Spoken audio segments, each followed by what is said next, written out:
Hello all of you, welcome back to my channel. मैं आज आप लोगों के लिए लेकर आ चुकी हूँ एक कलेक्टिव रीडिंग जिसका टॉपिक रहने वाला है कि आज सुबह आपके पर्सन की एनर्जी क्या थी, उनकी फीलिंग्स क्या थी, आज सुबह सुबह कैसा फील कर रहे थे वो, चाहे वो आपके क्रश हो या वो आपके लव इंटरेस्ट है, एक्स पार्टनर है, करंट पार्टनर है। ये रीडिंग रेजोनेट कर सकती है आपकी सिचुएशन के साथ क्योंकि ये एक लव रीडिंग है और आप जिसके लिए देख रहे हैं हो सकता है कि उसके लिए यहाँ पर आपको मैसेजेस कुछ मिल जाए। ओके, क्योंकि कलेक्टिव रीडिंग है, जनरल रीडिंग है, तो हो सकता है आपके साथ एक्यूरेटली रेजोनेट करे, कुछ परसेंट करे, बिल्कुल ना करे। तो ओपन माइंडेड होकर सुनिएगा और जबरदस्ती अपने आपको रीडिंग में फिट इन करने की कोशिश मत कीजिएगा। जितना आपके साथ रेजोनेट होता है उतना ही एक्सेप्ट कीजिए and leave the rest. Okay, चलिए तो रीडिंग स्टार्ट करते हैं विदाउट वेस्टिंग मोर टाइम। सभी ज़ोडिएक साइंस के लिए रीडिंग। तो देखते हैं कि आज सुबह आपके पर्सन की फीलिंग्स क्या थी। ओके, उनके बारे में सोचिए, उनका नाम सोचिए। And here we have our first card of the celebration and we have this card of politics. Okay, कोई भी कार्ड देखकर आपको कोई टेंशन नहीं लेनी है because the combination of cards matters a lot. Okay, पहले हम यही कार्ड्स जो हैं इनको रीड करते हैं, then we will let you know. Okay, और क्या है, क्लैरिफिकेशन की जरूरत होगी तो क्लैरिफिकेशन जरूर लिया जाएगा।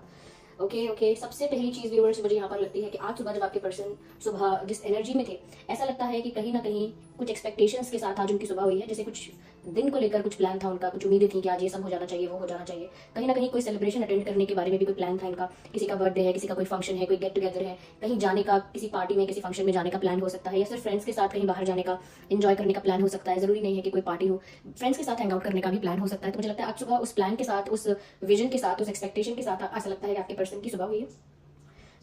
यहाँ पर ऐसा भी लगता है कि कहीं ना कहीं आपके पर्सन ने अपने आप को ज्यादा एक्साइटेड या ज्यादा एनर्जेटिक कहीं ना कहीं रखा है आज सुबह। लेकिन ऐसा लगता है कि अंदर ही अंदर आपके पर्सन जो है वो कुछ और सोच रहे हैं, यानी कि आने वाले दिन के लिए, आई हुई सुबह के लिए एक्साइटेड है, आने वाले दिन के लिए एक्साइटेड है कि वो क्या करेंगे आज और कितना उनको मजा आएगा, हैंग आउट करेंगे, लोगों के साथ घूमेंगे या मिलेंगे, दे विल हैव फन। तो उसके लिए खुश है, लेकिन अंदर ही अंदर से उन्हें किसी बात की चिंता भी खाई जा रही है, या अंदर से उन्हें किसी बात की टेंशन है, क्योंकि यहाँ पर एक मास्क नजर आ रहा है जिससे पता लगता है कि इंसान प्रिटेंड तो कर रहा है, दिखा तो रहा है मैं बहुत खुश हूँ और आई एम वेरी एक्साइटेड, ऐसा दिखा तो रहा है वो इंसान, बट इन रियलिटी और एक्चुअली वो वैसा फील नहीं कर रहा है। असलियत में उस इंसान के दिमाग में कोई और बात चल रही है। तो यानी कि अगर लाइफ में कुछ अच्छा हो भी रहा है उनकी लाइफ में और वो उसके लिए पॉजिटिव पर्सपेक्टिव रखते हैं, स्पेशली आज के लिए, आज सुबह के लिए, हम कहें कि एक एनर्जेटिक एक्साइटेड एनर्जी उन्होंने मेंटेन की, लेकिन इसका मतलब ये नहीं है कि उनके दिमाग में कोई टेंशन नहीं आई, कोई थॉट नहीं आया ऐसा जो उनको स्ट्रेस दे। क्योंकि व्यूअर्स, जब हम बात करते हैं एनर्जीज की, इमोशंस की, फीलिंग्स की, ये ना बहुत फ्लक्चुएट करते हैं और हर इंसान के लिए ये एक सेम बात है। सभी इंसान की फीलिंग्स, एनर्जीज कुछ ज्यादा फ्लक्चुएट करते हैं। स्टेबल थॉट्स और आइडियोलॉजीज की बात अलग है, लेकिन सबकी एनर्जी फ्लक्चुएट करती रहती है। सुबह मूड ऑफ है, फिर ठीक हो गया, या फिर मूड अच्छा है लेकिन दिमाग में कोई स्ट्रेस वाला थॉट भी है।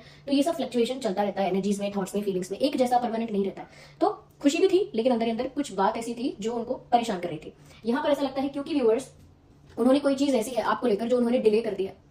यस, कहीं ना कहीं इन्होंने बहुत पहले डिसाइड किया था कि वो आपको कुछ कन्फेस करेंगे या आपको कुछ ऑफर करेंगे, एक्सप्रेस करेंगे, या आपके लिए कोई एक्शन या डिसीजन लेंगे, कोई बात हो सकती है इनमें से। और इन्होंने ऐसा लगता है काफी दिनों से या काफी पहले से ये इन सब चीजों के बारे में सोच रहे हैं कि वो इस बारे में क्या करेंगे, क्या आपको ऑफर देंगे, कैसे आपको कन्फेस करेंगे, क्या आपको कन्फेस करेंगे, या अगर कुछ अपनी बात एक्सप्लेन करना चाहते हैं, किसी चीज को जस्टिफाई करना चाहते हैं, किसी चीज को एक्सप्लेन करना चाहते हैं, तो वहां पर भी ऐसा ही लगता है कि इन्होंने बहुत दिनों से सोचा हुआ है ये, लेकिन टालते टालते, डिले करते करते, पोस्टपोन करते करते बहुत लंबा समय बीत गया है। जैसे मैं सोचूं कि आज मुझे कुछ कन्फेस करना है किसी से, फिर मैं कहूँ ये समय सही नहीं है, वो समय सही है, फिर जब वो समय आए तो मैं बोलूँ कि मुझे लगता है कि अभी बात नहीं बनेगी, मुझे लगता है थोड़ा और वेट करना चाहिए, फिर थोड़ा दिन और निकल जाए तो लगने लगेगा अरे अब तो शायद ये बात इतनी काम की नहीं रही है, मैं बताऊंगा अभी तो फर्क नहीं पड़ेगा, मैंने कन्फेस कर भी दिया तो बहुत समय हो गया, अब क्या असर होगा इस बात का। तो कहीं ना कहीं इतना ज्यादा अपनी चीजों को, अपनी बातों को डिले करते रहना, इस वजह से कहीं ना कहीं आज सुबह परेशान थे, आने वाले दिन के लिए एक्साइटेड थे, एनर्जेटिक थे, लेकिन दिमाग में स्ट्रेस वाला थॉट था कि इन्होंने बहुत सारी चीजों को इतना टाला है, बहुत सारे इंपॉर्टेंट काम है या इंपॉर्टेंट डिसीजंस जो है अपनी लव लाइफ को लेकर, उनको इतना डिले किया है, इतना डिले किया है, now they are fed up themselves. खुद से ही वो परेशान हो गए हैं, खुद से ही अब वो कहते हैं ना कि खुद पर ही गुस्सा आना, खुद पर ही गुस्सा आना, खुद से ही डिसअपॉइंट हो जाना, या अपने आलस पर, या अपनी कह सकते हैं कि अपनी वीकनेस पर, या अपनी इस पैटर्न पर उनको गुस्सा आना। तो इस तरह से उन्होंने कुछ डिसीजन से डिले किए, कोई बातें ऐसी हैं आपको लेकर जो उन्हें बहुत पहले कर देनी चाहिए थी, क्योंकि उन्होंने बहुत पहले सोची थी वो करने के बारे में, लेकिन अब बहुत देर हो गई है, ऐसा उनको रियलाइज भी हो रहा है, खुद पर भी गुस्सा आ रहा है। और क्योंकि देर हो गई है तो इस बात को सोच सोचकर उनको लग रहा है कि अब मैं क्या करूंगी या क्या करूंगा, बिकॉज अब मैंने बहुत देर कर दी है, अब मैं अगर वो एक्शन लूँ तो क्या वो एक्शन की वो इंपॉर्टेंस होगी, क्या उस एक्शन की वो वैल्यू होगी। सपोज देखिए ये एग्जाम्पल कैसा है मैं कुछ और बोलती हूँ, मैं एग्जाम्पल कुछ और देने वाली थी लेकिन कुछ और एग्जाम्पल देना चाहिए, वो एप्लीकेबल नहीं होगा। सपोज किसी का जन्मदिन आज है, उसको आज चाहिए कोई नई ड्रेस पहनने के लिए, वो आज चाहता है कि उसको केक मिल जाए। अब उसको 2 महीने बाद आप देंगे, कहेंगे उस दिन तो मैं आपके लिए नहीं बना पाया था या नहीं लेकर आ पाया था, आज आप ले लो, हैप्पी बर्थडे। तो वो इतना इंपॉर्टेंट नहीं है। वैसे तो हम कभी भी केक खरीद के खा सकते हैं, उसमें क्या हो गया, लेकिन वो बर्थडे के दिन वो चाहता था इंसान, या फिर वो ड्रेस चाहता था, तब वो इंपॉर्टेंट था। अब वो इंपॉर्टेंट नहीं है, बाद में देंगे तो कोई फर्क नहीं पड़ जाएगा। तो वही यहाँ पर है, वो ये सोच रहे हैं कि अब मैं इतना टाइम बीत गया है, अब मैं अपनी फीलिंग्स कन्फेस करूँ, अब मैं अपनी बातों को एक्सप्लेन करूँ, तो क्या वो बातें उतनी वैल्यूएबल या उतनी इंपॉर्टेंट होगी व्यूअर्स आपके लिए? क्या आप उन बातों को सुन के थोड़ा सा भी इंपॉर्टेंस देंगे? क्योंकि तब आप इंपॉर्टेंस देते जब आप उस इमोशनल स्टेट ऑफ माइंड में थे, जब आपको एक्सप्लेनेशन चाहिए था, जब आपको एक्सप्लेनेशन चाहिए था, आप जानना चाहते थे इंसान क्या फील कर रहा है, क्यों कर रहा है, क्या रीजन है, व्हाट इज ऑल हैपनिंग, तब आप जानना चाहते थे। बट क्योंकि इतना टाइम बीत गया, आपने भी खुद को संभाला, खुद को हील किया, आपका इमोशनल स्टेट ऑफ माइंड जो है वो भी कहीं ना कहीं चेंज हुआ, आप भी अपनी लाइफ में थोड़ा आगे बढ़े। ये कह सकते हैं कि उस इमोशनल स्टेट ऑफ माइंड से या उस भाव से, उस पेनफुल सिचुएशन से आप बाहर आ गए, अपने अपने आप को खुद को संभाल लिया है, हील कर लिया है। तब आपको कोई अगर बताए कि वो ये था वो था, तब आपके लिए वो बात ही मैटर नहीं करती है फिर क्या था क्या नहीं था। It's all gone. अब तो वो बात बीत चुकी, वो समय बीत चुका, अब क्या आप सफाई दोगे उसकी।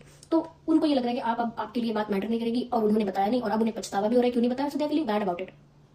और वो बात क्या थी, they still want this completion, और वो आज भी यही एक्सपेक्ट कर रहे हैं, सुबह की एनर्जी हो या शाम की उनकी आपके पर्सन के लिए कह रहे हैं, वो एक्सपेक्ट यही कर रहे हैं कि चाहे मैंने देरी कर दी, लेकिन मेरी इच्छा तो अभी भी यही है कि मेरा आपके साथ यूनियन हो जाए, मेरा और आपका जो रिश्ता है वो कंप्लीट हो जाए, कंप्लीशन हो जाए उसका, हमारा आपस में, हम वापस एक साथ हो जाए, हम वापस एक रिलेशनशिप में आए। वापस से नहीं तो अगर फर्स्ट टाइम ही है, अगर आपका रिलेशनशिप में नहीं आए तो रिलेशनशिप में आए, या क्योंकि अगर क्रश है, आप क्रश के लिए देख रहे हैं तो भी वो चाहते हैं कि रिलेशनशिप में आए, या अगर एक्स पार्टनर है तो भी they still want some type of union, marriage और कमिटेड रिलेशनशिप, इस टाइप की चीज वो चाहते हैं। इन शॉर्ट आपके साथ यूनियन चाहते हैं, आपके साथ एक होना चाहते हैं।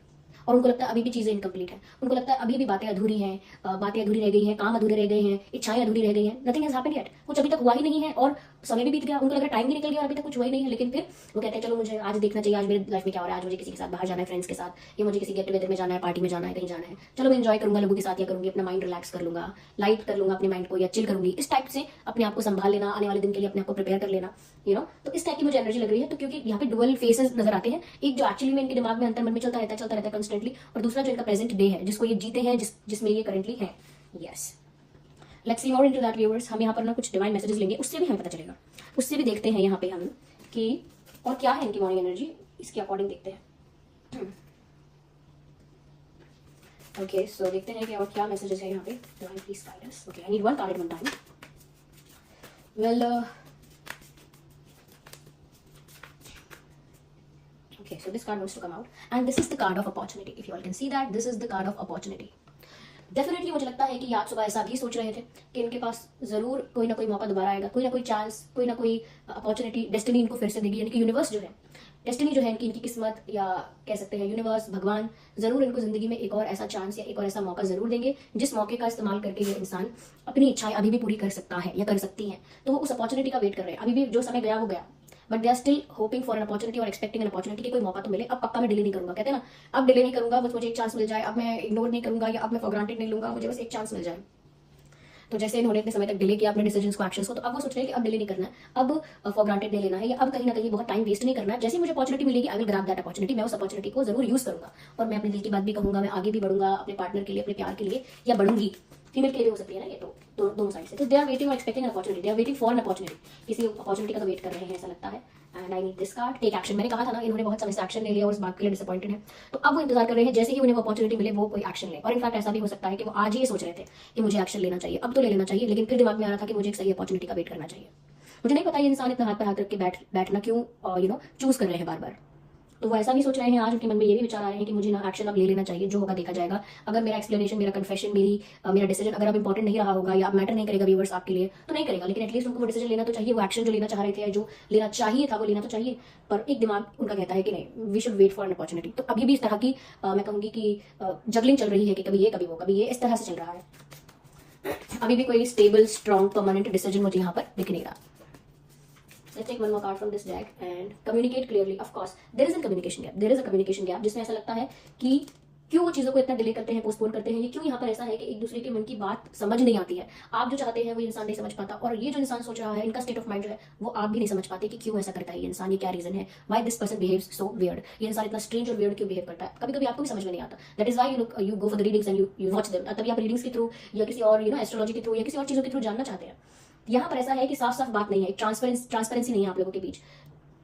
एक कह सकते हैं कि जो एक दूसरे के मन में है ना, वो एक दूसरे के मुंह पर नहीं है, यानी कि सामने नहीं है वो बातें, दिल में सबके चल रहा है, आपके और उनके दिल में कुछ ना कुछ चलता है, लेकिन आप लोग ये बातें एक दूसरे से नहीं कहते हो। तो यहाँ बहुत बड़ा कम्युनिकेशन गैप नजर आ रहा है। लैक ऑफ कम्युनिकेशन की वजह से यहाँ पर बहुत सारी बातें अज्यूम कर ली गई हैं। जैसे बहुत सारी बातें आपके पर्सन ने अज्यूम कर ली, अरे अभी सही टाइम नहीं है, अभी वो समझेंगे नहीं, या मुझे अभी ऐसा करना चाहिए, वैसा करना चाहिए। आपको जज करते रहे, दूर से अज्यूम करते रहे कैसा है वैसा है, जबकि उनको पता नहीं कैसा है। कहीं ना कहीं आपने भी इनको बिना जाने के रीजन क्या है क्योंकि आपको नहीं पता होगा बहुत सारी चीजें, तब भी आपको लगा शायद इंसान चीट करता है, ये शायद इंसान का इंटेंशन गलत है, व्हाटएवर इट इज। तो आपने भी कहीं ना कहीं उस चीज को समझा अपने नजरिए से बस। तो क्योंकि यहाँ पर कम्युनिकेशन गैप है व्यूअर्स, और आप लोग एक दूसरे के मन की स्थिति को जान नहीं पा रहे हैं, इसीलिए और ज्यादा मिसअंडरस्टैंडिंग, ये डिफरेंसेस क्रिएट हो रहे हैं।